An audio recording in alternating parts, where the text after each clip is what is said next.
Buenas noches, les habla Roe Fanfayana de la Iglesia Transformada de Yahweh. Y en esta serie que estamos viendo de cómo están alejados tanto cristianos como judíos de la fe hebrea nazarena, seguimos y nos estamos remontando, como venimos ya en los antiguos videos, al año 132, cuando Adriano decide no dejar entrar más a judíos a Jerusalén. Ya hemos visto que eso sucedió en el año 132 y allí fenece el obispado hebreo, pero luego en la iglesia primitiva, estamos hablando de obispado hebreo de la iglesia primitiva, de la fe hebrea nazarena, y empieza el obispado greco-romano dando inicio a graves consecuencias doctrinales que vamos a estar viendo acá en este video, en esta clase, en esta historia, tanto bíblica como la historia en sí, nos enseña. Veremos cómo la iglesia cristiana empieza a fabricar dioses, alejándose de la fe hebrea nazarena, monoteísta, y empieza una iglesia politeísta, por lo que se le empezó a señalar en esos tiempos de desnaturalizar la religión hebrea de sus antepasados. Eso lo podemos ver en la historia eclesiástica, en la introducción de la historia eclesiástica. Está allí, usted puede verlo, puede conseguir el libro. Dice Historia Eclesiástica, introducción, página 14, demostración evangélica, en 20 libros, de los cuales nos han llegado los 10 primeros y un fragmento del 15º. Está dirigida a destruir el cargo de los judíos de que los cristianos habían desnaturalizado la religión hebrea. Como usted ve, es un caso que viene ya desde los primeros siglos, los apologistas, a defender de que no era cierto, de que ellos no habían desnaturalizado la fe hebrea. Pero lo estamos viendo hoy, y la verdad es que usted mismo sacará sus propias conclusiones. Si el cristianismo que tenemos hoy, la creencia, la fe que tenemos hoy, es igual a la fe hebrea nazarena de Yeshua, de Pablo, de Pedro, de Juan, de Santiago, o esto ha resultado en una terrible mutación. Eso es lo que usted, a través de esta enseñanza, puede ver. Entonces, hoy traemos a dos personas. Traemos a Justino y traemos, vamos a poner a Justino versus Flavio Josefo. Usted dirá, bueno, ¿por qué no Justino y Trifón? Bueno, porque es que si usted ve a Justino y Trifón también era judío, Flavio Josefo también es judío, pero usted ve en esos diálogos que no parecen un diálogo en sí, sino un monólogo, donde Justino le da una cátedra a ese tal Trifón, y ese Trifón no contesta nada.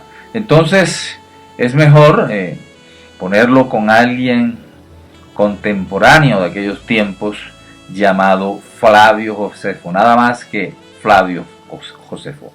Veamos estas dos perspectivas, dos estructuras mentales bastante diferentes en aquellos tiempos, en el entorno de esos tiempos. Veamos a un cristiano greco-romano llamado Justino, uno de los más grandes apologistas de todos los tiempos, y veremos a Josefo, un judío de los más grandes historiadores de todos los tiempos. Bueno, ahorita vamos a ver que no solamente era judío, sino que también era sacerdote, según él mismo lo afirma en sus libros. Justino fue uno de los primeros apologistas cristianos. Nació en el año 100, era común, o sea, después de Jesús. Su familia era pagana, de habla griega.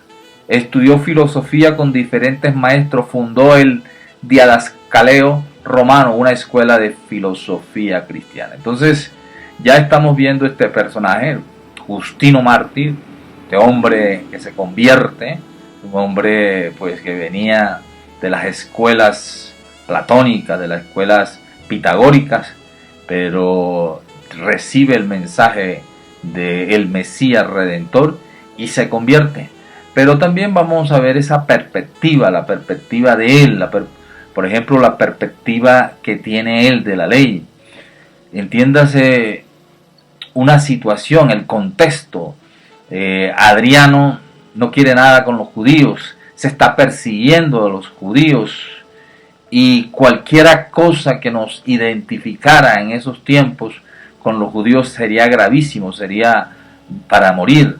Se entiende que alrededor de esos tiempos se identificaba porque practicaban la ley hebrea, la ley de Moisés, practicaban el Shabbat, practicaban la circuncisión. Entonces todo esto daba pie para ser identificados y ser tratados a igual que los judíos. Entonces vemos que aquí va a haber una ruptura, ya la estamos anunciando desde el video anterior, pero podemos también entender muchas cosas. Vamos a ver un comentario, dice así: porque la ley promulgada en Horeb es antigua y solo pertenece a ustedes. Aquí ustedes ven como lo enseña este enunciado.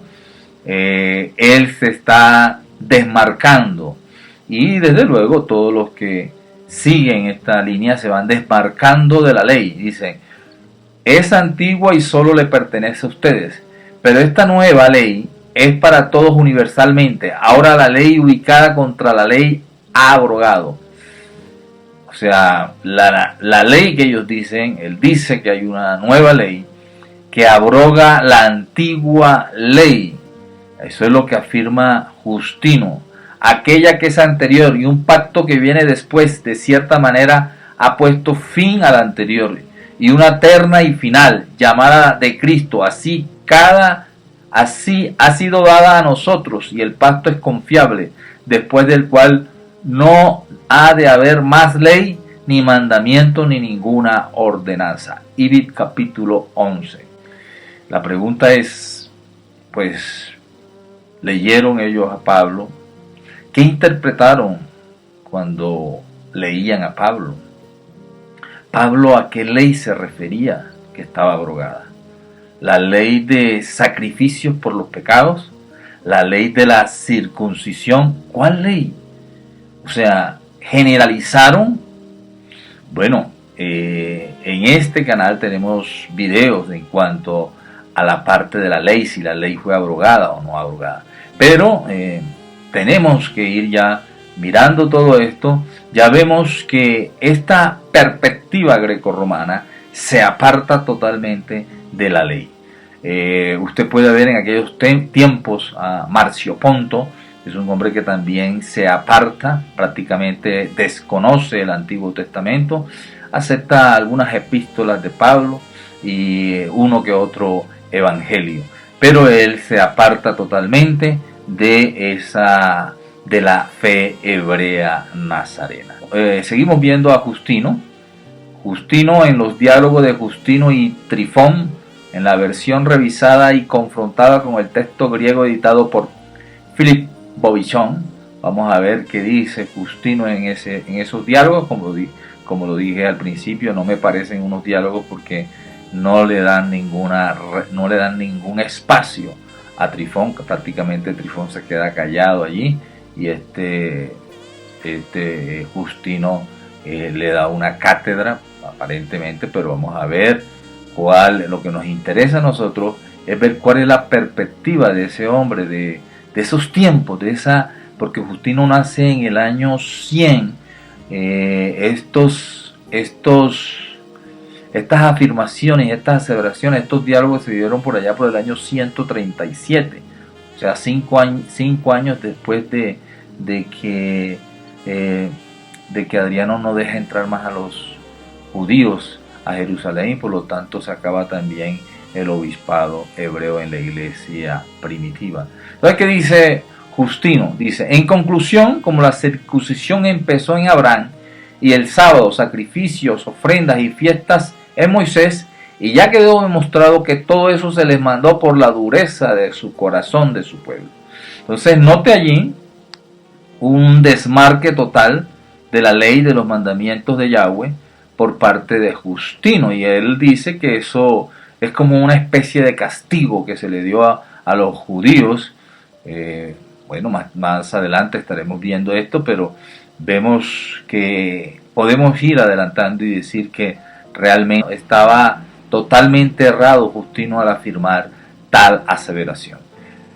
Dice, y ya quedó demostrado que todo eso se les mandó por la dureza de su corazón, de su pueblo, fin de que estuvieran separados de las otras naciones y también de nosotros, y así sufran ustedes solo lo que ahora con justicia sufren, y ahora solo lo que ahora con justicia sufren, y sus tierras queden yermas y sean consumidas por el fuego, sus ciudades, y los extranjeros se coman sus frutos delante de ustedes, y no entren ninguno de ustedes a Jerusalén. Bueno, familia, aquí vemos cómo la posición de Justino con los judíos de ese tiempo. Si aquí en estos fragmentos no encontramos un antisemitismo de parte de Justino, entonces ¿cuál sería? Porque aquí prácticamente hay una maldición, está maldiciendo, es un maldecir, un mal deseo, es gozarse de todos los sufrimientos que estaban padeciendo, producto de ensañarse y decir que ellos estaban errados y que ellos, los cristianos de ese tiempo, tenían la razón. Ahora veamos a Flavio Josefo. Flavio Josefo, vamos a darle ahora veamos la otra parte. ¿Qué pensaba Flavio Josefo en cuanto a la ley? Flavio Josefos, pues es lo que se traduce del griego Titus Flavius Josephus. Titus Flavio Josefo, que es el nombre que él toma o que le dan de Vespasiano. Vespasiano, el emperador de esos tiempos, también se llamaba Tito Flavius Vespasiana. Tiene un hijo que es el que entra a Jerusalén, viene aún con el mismo Josefo también incorporado allí en todo el personaje, en todo el personal que él trae, y es hijo de Vespasiano. Pero el nombre de Flavio Josefo en hebreo era Yosef ben Matyahu. Como usted puede ver en el libro que tiene esta editora, usted puede ver allí que Flavio Josefo, Vespasiano le da la nacionalidad romana y él pues prácticamente renuncia a su nombre hebreo, Joseph ben Matyahu, y toma el de Flavius, el de Titus Flavio Josephus, o sea, Flavio Josefo, perdón. Entonces aquí vamos a ver cómo la biografía de Flavio Josefo. Dice, Flavio Josefo nació en Jerusalén en el año 37 de nuestra era. Pertenecía a una ilustre familia sacerdotal. Entonces podemos decir que Flavio era casi contemporáneo con Yeshua. Yeshua muere en el 33, Flavio nace 4 añitos más. O sea, está fresca la vida de Yeshua, está fresca todo esto, y él, así vamos a mirar a ver qué nos dice. Dice, Flavio Josefo nació en Jerusalén en el año 37 de nuestra era. Pertenecía a una ilustre familia sacerdotal, siendo educado desde niño en el estudio de las leyes religiosas. O sea, como todo judío, pues se entiende que era de la familia sacerdotal. Otras afirmaciones dicen que Flavio Josefo era de una familia pudiente. Entonces, como todo niño judío, fue enseñado en el Shema, en las Sagradas Escrituras, pero él tenía un especial interés en todo esto. Más adelante dice, entró en el servicio del templo, en el cual a juzgar por las actividades que desplegó, debió de gozar de gran autoridad. En el año 64 fue encargado en efecto de trasladarse a Roma para recabar allí la liberación de algunos sacerdotes mandados a arrestar por el procurador romano. Entonces se manda a Roma para que vaya, lo manda el Sanedrín, lo mandan de acá, y él vaya, vea que él, ya vemos que no es un historiador, no, es sacerdote, es protagonista de todo esto, vive el cerco romano, vive en todo ese entorno. Dice, en el año 64 fue encargado en efecto de trasladarse a Roma para recabar allí la liberación de algunos sacerdotes mandados a arrestar por el procurador romano. Ya en Roma y por algún personaje judío influyente en la corte, fue presentado a Popea, por medio del cual obtuvo la orden de liberación de los detenidos. Vuelto a Palestina, o sea, vuelto a Israel, vuelto a Jerusalén, a poco de llegar allí, estalló la gran sublevación del año 66, o sea, 2 años más tarde. Josefo fue encargado entonces por el Sanedrín de una misión importante en Galilea. No se sabe claramente el carácter de la misión. Entonces, allí dice que la violencia de los acontecimientos desbordó, sin embargo, toda prudencia, y Josefo, tal vez a pesar suyo, se vio obligado a tomar parte contra los romanos en la sublevación general. Las cosas en Galilea no tardaron en tomar un mal cariz para los sublevados. Sufrieron fuertes reveses y Josefo, derrotado y perseguido, se refugió en la pequeña fortaleza de Jotapata, donde sostuvo un asedio de 47 días. Ahí sigue la historia de cómo él y unos compañeros y cómo se meten en esa fortaleza, son asediados y cómo son liberados, se liberan ellos prácticamente de todo ese personal que está allí. Solo se liberan 2, él y otro más. Llevado en efecto ante Vespasiano, supo con su elocuencia atraerse su interés. Entonces, erigiéndose en profeta, Josefo le profetizó su elevación al imperio. Este hecho pone de manifiesto la habilidad con que nuestro autor actuaba en los asuntos de guerra. Entonces, vemos que para los romanos él era un profeta. O sea, para los judíos, que como vamos, usted puede también ver que los judíos en esos tiempos odiaron y rechazaron, y rechazan los judíos a Josefo porque pues de alguna manera ellos lo miran como un traidor. No se sabe si era un diplomático, si las cosas las hacía para meter la mano por los mismos judíos o también para salvarse él mismo. La profecía, la verdad, no comprometía en nada.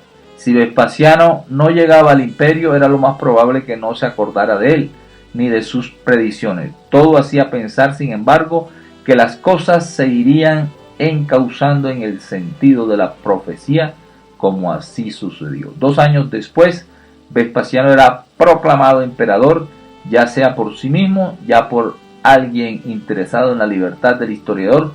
Vespasiano hizo memoria de la profecía y ordenó al punto se le pusiera en libertad. Fue una medida sabia y prudente, pues Josefo había de rendirle a él y a los suyos servicios inapreciables, según todos sabemos. Entonces acá se dice que sí, Josefo fue usado por Vespasiano como pacificador, ¿ya?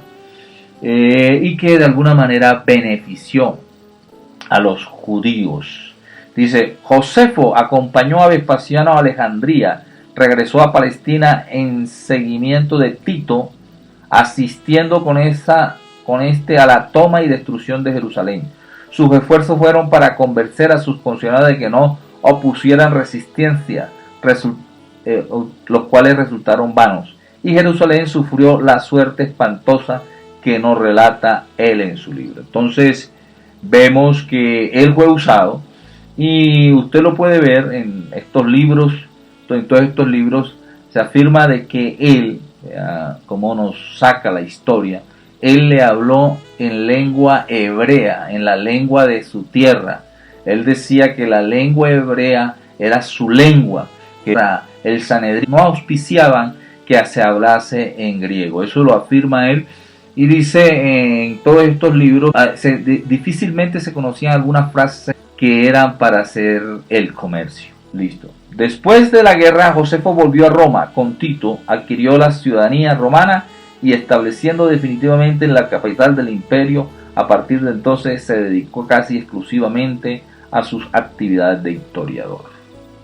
Dice por acá adelante, dice, escribía en hebreo y luego él mismo se traducía al griego y al latín. No manejaba la lengua griega con pleno dominio, pero con todo y eso, a pesar de ello, se hace admirar como escritor griego. Entonces, ya vemos allí a Josefo. ¿Y Josefo qué hace?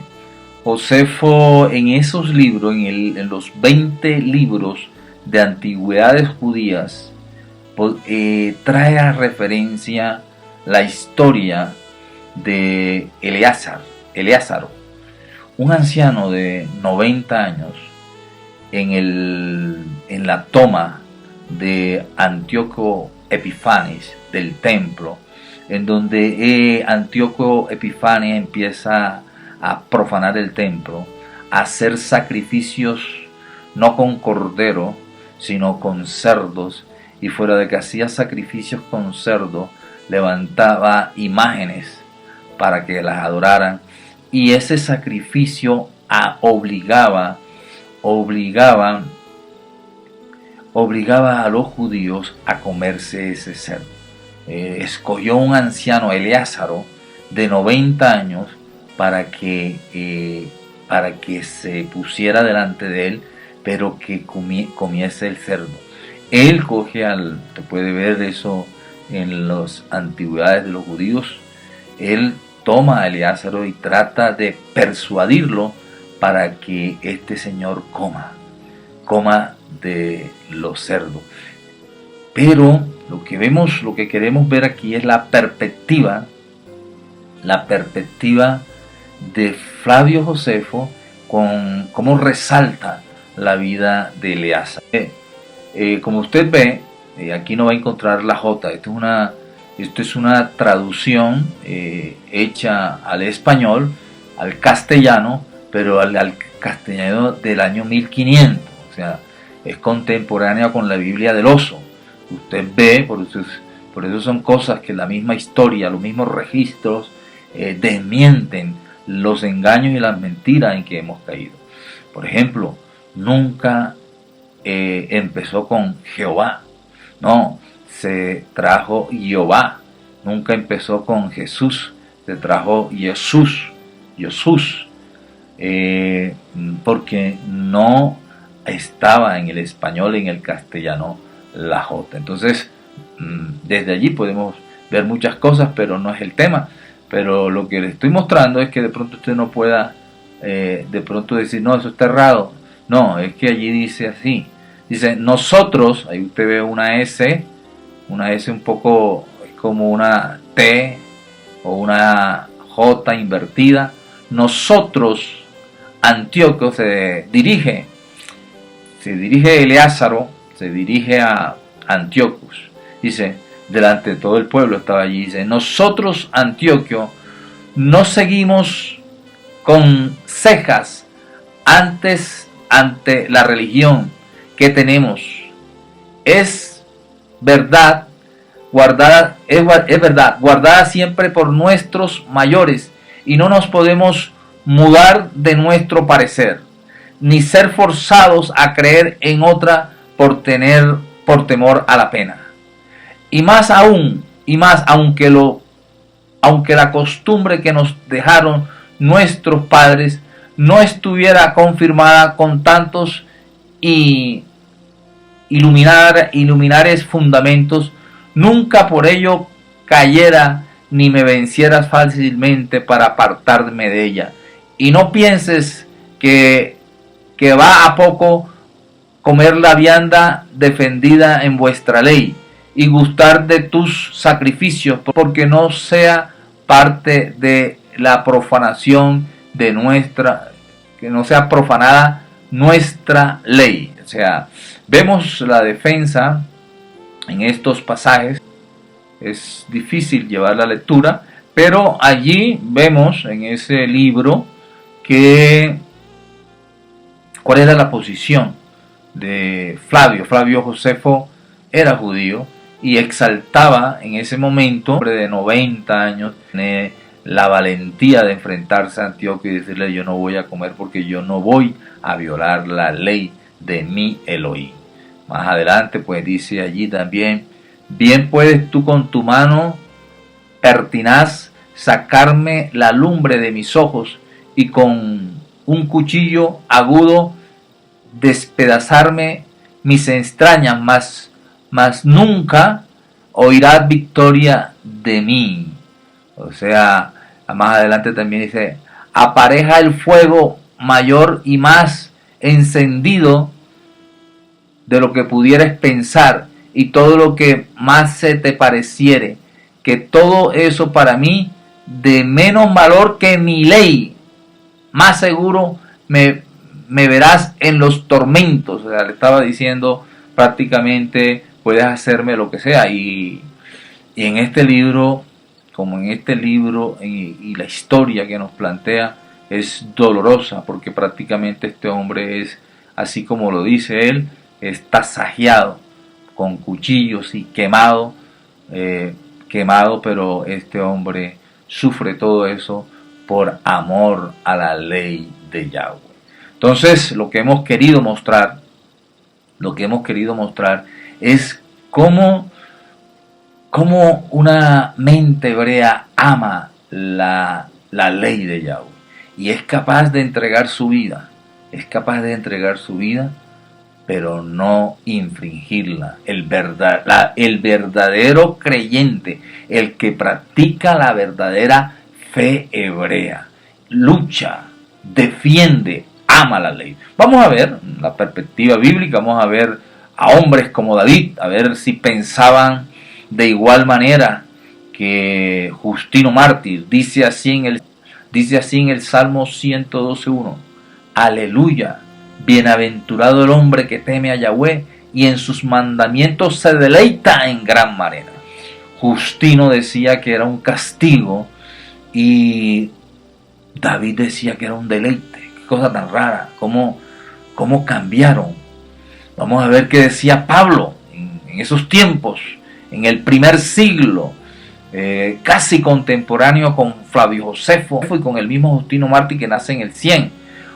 Pablo, unos añitos más atrás, dice lo siguiente: porque según el hombre interior me deleito en la ley de Yahweh. Entonces, ¿cómo así? ¿Por qué Justino decía que era un castigo si este hombre, los pastores de esos tiempos, muy cerca habían dicho que ellos se deleitaban con la ley de Yahweh? Es cosa que usted tiene que profundizar y que tiene que pensar. En Romanos 7:12 dice: de manera que la ley a la verdad es santa y el mandamiento santo, justo y bueno. Señores, en esos tiempos no había otra ley sino la ley de Yahweh. No había ni siquiera, Pablo cuando está escribiendo su libro, ni siquiera todavía había un Nuevo Testamento. Miremos entonces una visión. Ya vimos que la visión de Justino y la visión de Flavio Josefo son muy diferentes en cuanto a la ley. Veamos en cuanto a los dioses. Claro, si nos apartamos de los mandamientos, ¿por qué puso los mandamientos primero? Porque al apartarse del mandamiento más grande, el mandamiento más importante, el primer mandamiento, si nos apartamos de ese mandamiento, empezamos a atentar contra ese mandamiento. Y lo primero que empezó a suceder en ellos fueron que se fueron creando otros dioses. Vamos a ver cuál es la visión de Justino en cuanto a dioses. Dice así, él se está refiriendo a Yahshua, él dice: es otro que el Dios creador del universo. O sea, es otro Dios aparte del Dios creador del universo. Numéricamente entiendo, no por el pensamiento, porque afirmo que jamás hizo ni habló nada, sino lo que aquel que creó el universo, por encima del cual no hay otro Dios, quiso que hiciese o hablase. Entonces, mire que Justino plantea numéricamente otro Dios. O sea, esto sería contrario a lo que se planteó en el año 325. Era en el año 325 de nuestra era, porque en el concilio de Nicea, Constantino, más que todo Constantino con Eusebio, plantean ya una Trinidad, plantean Dios Padre, Dios Hijo, Dios Espíritu Santo, pero vea, y un solo Dios. Pero en la mente, en la visión de estos que apenas tienen 70 años después que se fue Yahshua, y un poco menos de 50 después que murieron un poco de 30 después que murieron los apóstoles hebreos nazarenos.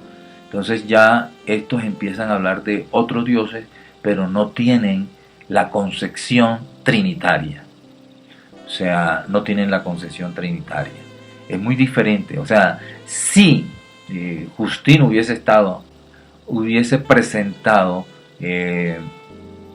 presentado en contra de lo que en ese tiempo afirmó Constantino, más que todo porque fue una idea como de él, porque Constantino manejaba 3 dioses, la tríada romana, la tríada griega, la tríada babilónica, la tríada egipcia, son tríadas. Entonces ellos estaban acostumbrados, Platón y todos estos estaban acostumbrados a 3 y más dioses.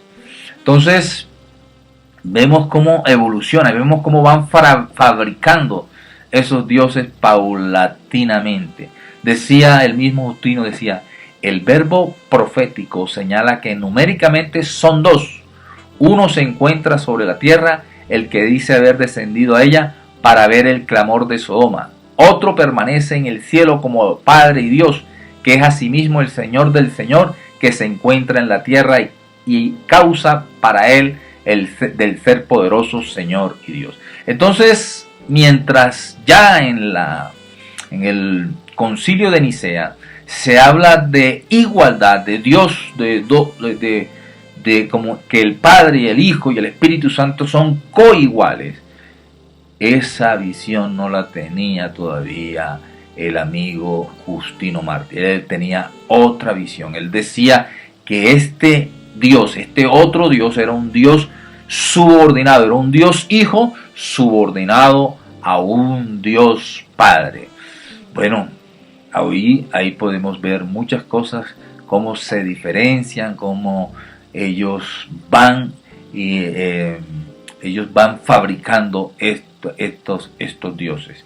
Es triste, y tenemos que decirlo, porque sí, en el orden, la Iglesia Católica se tiene en este orden: tiene Dios Madre, Dios Hijo, Dios Espíritu Santo, por último Dios Padre. Primero la Dios Madre. Se tiene después a otros intercesores, mas la palabra de Yahweh dice que solo hay un intercesor, Yahshua, un único mediador entre Elohim y los hombres. Eso afirma la palabra. Hay algo terrible que tenemos que hacer aquí un paréntesis, porque si la Biblia afirma de que nadie está ya en los cielos, que nadie ha resucitado, solamente Yahshua, así lo afirma la palabra, de que todos están en una situación, todos están muertos, esperando ser resucitados y ser transformados en la venida de Yahshua. Entonces la pregunta es, si la Iglesia Católica, los curas, y están dejando que, que, sus, que su feligresía le hable a un muerto, le hable a una muerta, a María, la Virgen en su momento cuando tuvo a Yahshua era la Virgen.